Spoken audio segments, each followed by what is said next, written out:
प्यारे छात्र छात्राओं, समीर एजुकेशन चैनल में आपका स्वागत है। जहां आज हम लाए हैं आपके लिए रेलवे ग्रुप डी के लिए क्वेश्चन।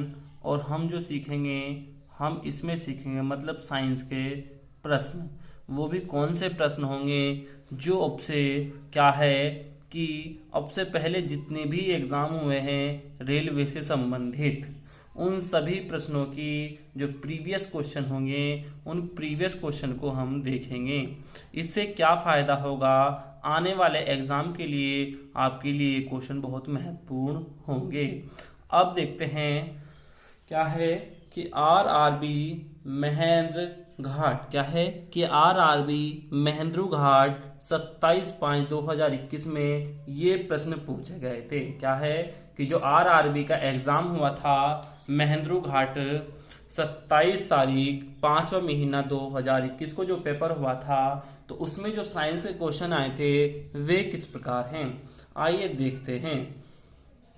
इसमें है कि पौधों में पत्ती श्वेसन का कार्य करता है। क्या है कि पौधों में जो है, पौधों में पत्ती श्वेसन का कार्य करता है। फिर आया था दूसरा क्वेश्चन कि गांधी जी ने दांडी अभियान 12 मार्च 1930 को नमक कानून भंग करने के लिए किया था। अगर जी क्या है कि दांडी यात्रा कब की थी गांधी जी ने, तो 22 मार्च 1930 में। क्यों की थी? नमक कानून तोड़ने के लिए, नमक कानून भंग करने के लिए किया था। फिर अगला क्वेश्चन है कि एम.एस. सब्बा लक्ष्मी, क्या है कि एम.एस. सब्बा लक्ष्मी एकमात्र भारतीय संगीतकार है जिसने संयुक्त राष्ट्र संघ के समक्ष गान किया था। क्या है कि एम.एस. सब्बा लक्ष्मी एकमात्र भारतीय संगीतकार है जिसने संयुक्त राष्ट्र संघ में के समक्ष गान किया था। फिर है जातक बोधों का पवित्र ग्रंथ है। क्या है कि जातक जो है वो है कि बोधों का पवित्र ग्रंथ। ठीक। फिर आता है अजंता चित्रण गुप्त काल की है। अगर जी आपसे क्या है कि अजंता चित्रण जो है वो किस काल की है, तो वो है प्यारे बच्चों गुप्त काल की। फिर आता है क्वेश्चन पूछा गया था कि कुंभ का मेला कितने वर्षों बाद आयोजित किया जाता है, तो कुंभ का मेला 12 वर्षों बाद आयोजित किया जाता है। कहाँ भरता है? ये भरता है हरिद्वार के अंदर।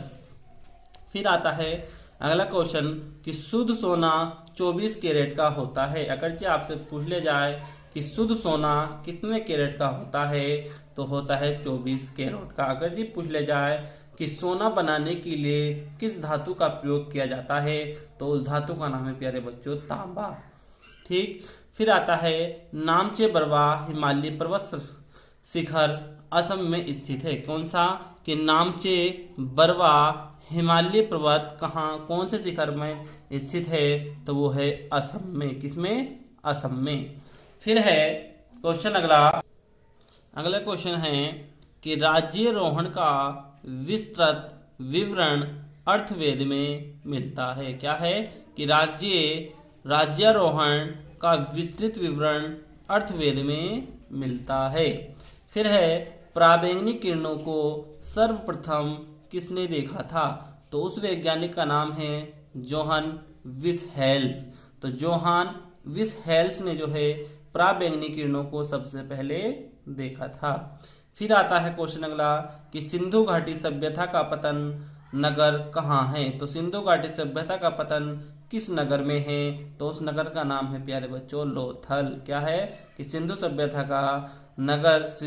का पतन नगर कहाँ हुआ था, तो वो हुआ था लोथल में। आपसे पूछ लिया जाता है क्वेश्चन कि सिंधु घाटी सभ्यता की खोज किसने की थी, तो वो उस व्यक्ति का नाम क्या है? दयाराम साहनी। दयाराम साहनी ने जो है सिंधु घाटी सभ्यता की खोज की थी।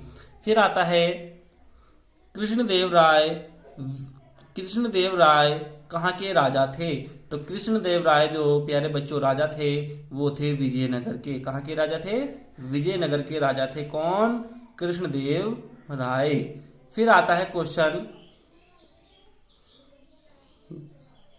राजस्थान की खेतड़ी परियोजना तांबे के लिए प्रसिद्ध है। राजस्थान की जो खेतड़ी परियोजना है वो किसके लिए प्रसिद्ध है? तो वो है प्यारे बच्चों तांबे के लिए प्रसिद्ध है। फिर आता है कलिंग का पुरस्कार किसके द्वारा दिया जाता है? तो कलिंग का पुरस्कार जो प्यारे बच्चों वे यूनेस्को के द्वारा दिया जाता है। फिर अगला क्वेश्चन पूछा गया था कि माक संख्या का संबंध वायुयान की गति से है। क्या है कि माक संख्या का संबंध किस से है, या माक नंबर का संबंध किस से है? तो वह है प्यारे बच्चों वायुयान की गति से। फिर एक क्वेश्चन पूछा था कि तजाकिस्तान की राजधानी क्या है? तो तजाकिस्तान की राजधानी प्यारे बच्चों वो है दुशांबे। क्या है कि तजाकिस्तान की राजधानी क्या है प्यारे बच्चों? वो है दुशांबे। तो आपको हमारी वीडियो अगर अच्छी लग रही है तो हमारे चैनल को सब्सक्राइब कर ले, ताकि आने वाली हर वीडियो का नोटिफिकेशन आप तक पहुंचता रहे और हम ऐसी ही वीडियो आप तक लाते रहें। अब क्या करते हैं, अब देखते हैं इसी तरीके से दूसरे प्रश्न क्या है कि भारतीय पुस्तकें एवं उसके लेखक। तो आपको बहुत इंपॉर्टेंट है, आपसे क्या पूछ लिया जाता है, एक किताब मतलब 4 किताब दी जाती है, उसमें से पूछ लिया जाता है कि बताइए मैगस्थनीज की कौन सी पुस्तक है या चाणक्य ने कौन सी पुस्तक लिखी है। तो इसी तरीके से आपसे क्या है प्रश्न बनते हैं रेलवे के अंदर। अब जो है एक तरफ क्या है, एक तरफ तो लिखी हुई है पुस्तकें और एक तरफ लिखे हुए हैं उसके लेखक। अब पुस्तकें क्या है, जिस तरीके से पहली पुस्तक दे रखी है कि बहुत इंपॉर्टेंट आपको याद रख लेनी है। क्या है कि अर्थशास्त्र की जो पुस्तक है तो उस पुस्तक के लेखक कौन हैं? तो वो है प्यारे बच्चों चाणक्य। मतलब कहने का ये है कि चाणक्य ने जो है अर्थशास्त्र नामक पुस्तक लिखी थी। या पूछा जाए कि अर्थशास्त्र का जनक कौन है? तो अर्थशास्त्र का जनक प्यारे बच्चों चाणक्य है। फिर आता है अष्टधाई के लेखक कौन है? तो वह है पाणिनि। फिर आता है इंडिका, तो इंडिका के पुस्तक कौन है? तो वह है प्यारे बच्चों मैगस्थनीज। फिर आता है मेघदूत कुमार संभवम, किसके लेखक कौन है? तो वह है प्यारे बच्चों कालिदास। फिर है क्वेश्चन कि बम्ब का दर्शन पुस्तक है, तो उस पुस्तक के लेखक कौन है? तो भगवती चरण बोहरा। तो भगवती चरण बोहरा जो है बम्ब का दर्शन के लेखक है। फिर है प्यारे बच्चों अभिज्ञान शकुंतलम के लेखक कौन है? तो उसके लेखक है कालिदास। फिर आता है क्वेश्चन कि मुद्रा राक्षस के लेखक कौन है? तो विशाख दत्त। फिर है हाफ ए लाइफ के लेखक कौन है? तो वह है प्यारे बच्चों वीएस नायपाल जो है हाफ ए लाइफ के लेखक है। फिर है कामसूत्र, तो कामसूत्र के जो लेखक है वो है वात्स्यायन। तो वात्स्यायन जो है किसके लेखक है? वो है कामसूत्र के। फिर है किताब आती है राजतरंगिणी, तो राजतरंगिणी के जो लेखक है तो वह है कल्हड़। कौन है? कल्हड़। फिर है हर्षचरित्र कादम्बरी पुस्तक है, तो उस पुस्तक के लेखक है बाणभट्ट।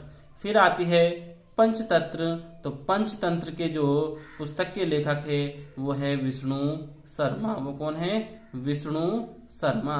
फिर आती है प्यारे बच्चों गीत गोविंद, तो गीत गोविंद के जो पुस्तक के लेखक है वो है जयदेव। वो कौन है? जयदेव। फिर आता है प्यारे बच्चों का क्वेश्चन है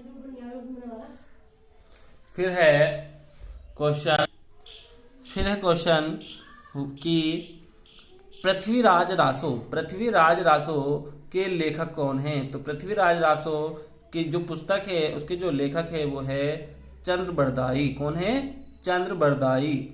फिर है स्पीड पोस्ट के लेखक है शोभा डे। फिर आता है शाहनामा, तो शाहनामा पुस्तक के लेखक है फिरदौसी। फिर आता है आईने अकबरी, तो आईने अकबरी के पुस्तक के लेखक है अबुल फजल।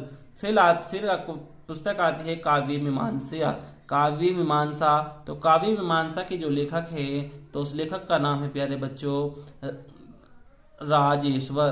राजशेखर। फिर आता है बाबरनामा, तो बाबरनामा नामक जो पुस्तक लिखी थी वो लिखी थी बाबर ने। फिर आता है अकबरनामा, तो अकबरनामा का जो पुस्तक लिखी थी वो लिखी थी अबुल फजल ने। फिर आता है हुमायूंनामा, तो हुमायूंनामा जो पुस्तक लिखी थी वो लिखी थी प्यारे बच्चों गुलबदन बेगम ने। फिर आती है मिलिंद पन्हो नामक पुस्तक किसने लिखी थी, वो लिखी थी नागसेन ने। फिर आता है बुद्धो चरितम की जो पुस्तक लिखी थी वो किसने लिखी थी, वो लिखी थी अश्वघोष ने। फिर आता है पाथेर पांचाली, तो पाथेर पांचाली जो लेखक पुस्तक लिखी थी वो लिखी थी विभूषण बंदोपाध्याय।